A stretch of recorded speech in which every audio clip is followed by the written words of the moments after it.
Part 1, Core Knowledge of the Novel. Number 1, what happens to the Logan land by the end of the novel? A. Papa is forced to sell the land to Harlan Granger, but part of it is badly damaged by a fire. B. The land is shared among multiple families in the community, but part of it is badly damaged by a fire. C. The Logans pay off the land, but part of it is badly damaged by a fire. D. Cassie is now the owner of the Logan land, but part of it is badly damaged by a fire. Who sets the fire that damages the Logan land? A. Harlan Granger. B. Papa. C. Cassie. D. Mr. Jameson. What is one reason that the land is so important to the Logans? A. The land represents freedom. The Logans are able to grow their own food and make money from the land. B. The land is worth a lot of money because there is gold on the property. C. The land represents that the Logans feel tied down. They want to move, but they can't because of the land. D. The Logans own such a large amount of land that they are able to keep their distance from hostile white people in the community. 4. What is the main reason why the Logan family is leading a resistance effort within the community? A. Some of the white business owners are taking advantage of and harming black families in the community. B. The school for black children does not have adequate resources for all of its students. C. The black families in the community want bus transportation for their children. D. The market in Strawberry is too far away from families to attend to buy food. Part 2, Application to Roll of Thunder, Hear My Cry. Number 5. Which of the following statements best describes differences between Cassie and Stacy? A. Cassie wants to fight back in almost every situation, while Stacy is more cautious. B. Stacy wants to fight back in almost every situation, while Cassie is often more cautious. C. Stacy follows his parents' directions, while Cassie often ignores them. D. Cassie follows her parents' directions, while Stacy often ignores them. Number 6. Why is the scene where Mama loses her teaching job, important to the plot of the story? The scene helps us understand the setting of the book. B. The scene resolves the main conflict of the novel. C. The scene shows that the conflict is growing more intense. D. The scene helps us understand how the conflict is starting to resolve. Number 7. How would you describe the connection between the following two scenes? Scene 1. I, Cassie, asked Papa once why he had to go away, why the land was so important. He took my hand and said in his quiet way, "Look out there, Cassie girl. All that belongs to you. You ain't never had to live on nobody's place but your own, and long as I live and the family survives, you'll never have to. That's important. You may not understand that now, but one day you will. Then you'll see."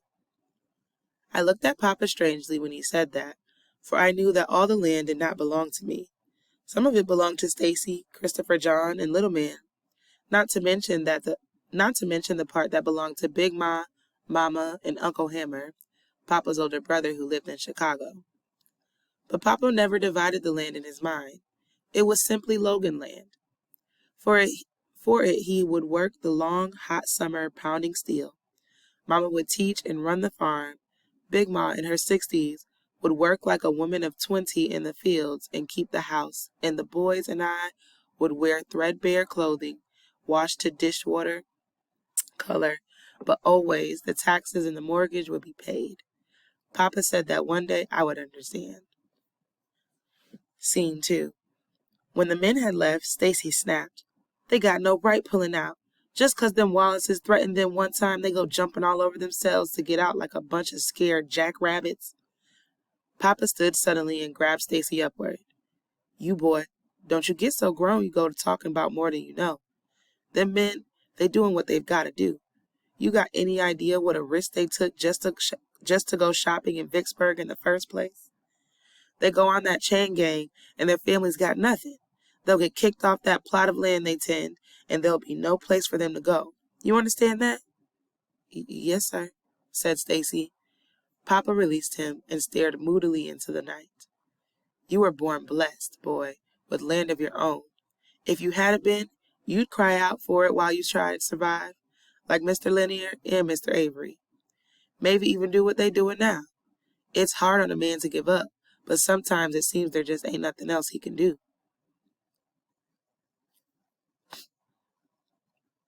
How would you describe the connection between the following two scenes? Scene 1 introduces a conflict that is resolved in Scene 2. Scene 2 helps us understand why Papa has changed his mind about paying the taxes on the land. Both scenes show that Cassie does not understand why owning land is important. Both scenes help us understand why land ownership is so important to the Logan family, especially Papa. 8. Reread the scene below. Why did the author, Mildred Taylor, most likely include this scene? Papa looked down at me and brought me closer, then waved his hand toward the drive. You see that fig tree over yonder, Cassie? Them other trees all around, that oak and walnut, they're a lot bigger, and they take up more room and give so much shade they almost overshadow that little old fig. But that fig tree's got roots that run deep, and it belongs in that yard as much as that oak and walnut. It keeps on blooming, bearing good fruit year after year, knowing all the time it'll never get as big as them other trees. Just keeps on growing and doing what it gotta do. It don't give up. It give up, it'll die. There's a lesson to be learned from that little tree, Cassie girl, 'cause we're like it. We keep doing what we gotta, and we don't give up. We can't. Why did the author Mildred Taylor most likely include this scene? A. Papa is forced to sell the land to Harlan Granger, but part of it is badly damaged by a fire. B. The land is shared among multiple families in the community, but part of it is badly damaged by a fire. C. The Logans pay off the land, but part of it is badly damaged by a fire. D. Cassie is now the owner of the Logan land, but part of it is badly damaged by a fire.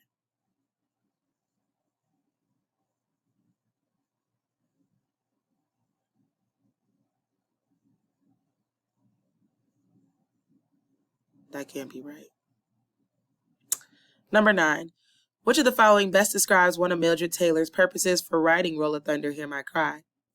Papa is forced to sell the land to Harlan Granger, but part of it is the land. Do all these have the same answer?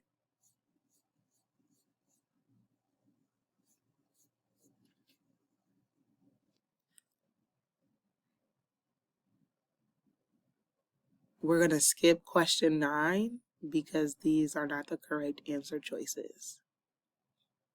Number 10. Answer the question to the best of your ability. You may use the passage and knowledge organizers to help you answer.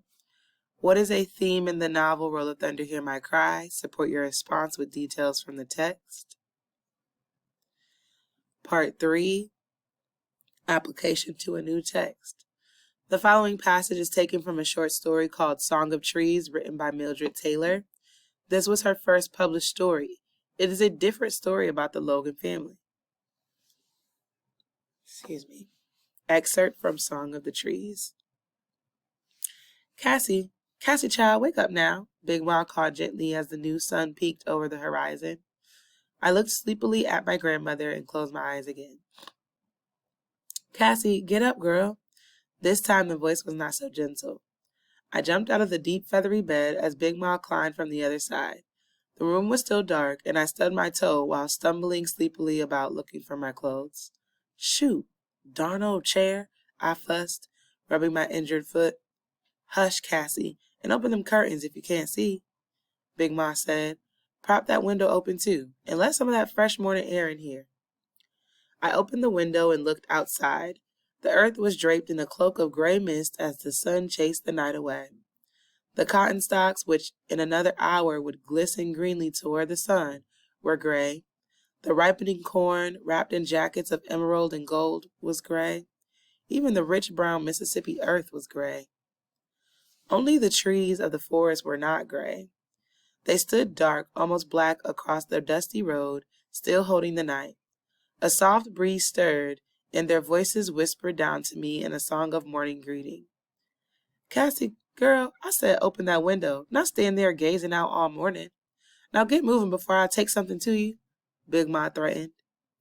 I dashed to my clothes. Before Big Ma had unwoven her long braid of gray hair, my pants and shirt were on, and I was hurrying into the kitchen. A small kerosene lamp was burning in a corner as I entered.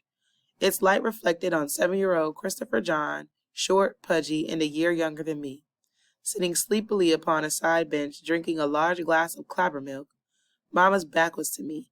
She was dipping flour from a near-empty canister, while my older brother, Stacy, built a fire in the huge iron-bellied stove. I don't know what I'm going to do with you, Christopher John, Mama scolded. Getting up in the middle of the night and eating all that cornbread. Didn't you have enough to eat before you went to bed? Yes'm, Christopher John murmured. Lord knows I don't want any of my babies going hungry, but times are hard, honey. Don't you know folks all around here in Mississippi are struggling? Children crying because they got no food to eat, and their daddies crying because they can't get jobs so they can feed their babies? And you getting up in the middle of the night, stuffing yourself with cornbread? Her voice softened as she looked at the sleepy little boy. Baby, we're in a depression. Why do you think Papa's way down in Louisiana laying tracks on the railroad? So his children can eat, but only when they're hungry. You understand? Yes'm, Christopher John murmured, again as his eyes slid blissfully shut. Morning, Mama, I chimed. Morning, baby, Mama said. You wash up yet? No'm. Then go wash up and call little man again. Tell him he's not going to meet President Roosevelt this morning. Hurry up now, because I want you to set the table. Little man, a very small 6-year-old and a most finicky dresser, was brushing his hair when I entered the room he shared with Stacy and Christopher John. His blue pants were faded, but except for a small grass stain on one knee, they were clean. Outside of his Sunday pants, these were the only pants he had, and he was always careful to keep them in the best condition possible. But one look at him, and I knew that he was far from pleased with their condition this morning. He frowned down at the spot for a moment, then continued brushing. Man, hurry up and get dressed, I called. Mama said you ain't dressing to meet the president.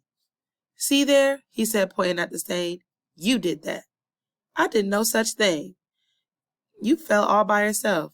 You tripped me. Did it? Did too? Hey, cut it out, you two, ordered Stacy, entering the room. You fought over that stupid stain yesterday. Now get moving, both of you. We gotta go pick blackberries before the sun gets too high. Little man, you go gather the eggs while Christopher John and me milk the cows. Little man and I decided to settle our dispute later when Stacy wasn't around. With Papa away, 11-year-old Stacy thought of himself as the man of the house, and Mama had instructed little man, Christopher John, and me to mind him. So, like it or not, we humored him. Besides, he was bigger than we were. I ran to the back porch to wash. When I returned to the kitchen, Mama was talking to Big Ma. We got about enough flour for 2 more meals, Mama said, cutting the biscuit dough. Our salt and sugar are practically down to nothing, and... She stopped when she saw me.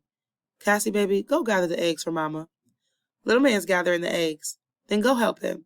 But I ain't set the table yet. Set it when you come back. I knew that I was not wanted in the kitchen. I looked suspiciously at my grandmother, then went to the back porch to get a basket. Big Ma's voice drifted Big Ma's voice drifted through the open window. Mary, you ought to write David and tell him somebody done opened his letter and stole that $10 he sent, she said. No, Mama, David's got enough on his mind. Besides, there's enough garden food so we won't go hungry. But what about your medicine? You're all out of it, and the doctor told you to... Shh! Mama stared at the window. Cassie, I thought I told you to go gather those eggs. I had to get a basket, Mama. I hurried off the porch and ran to the barn. Come back for part 2.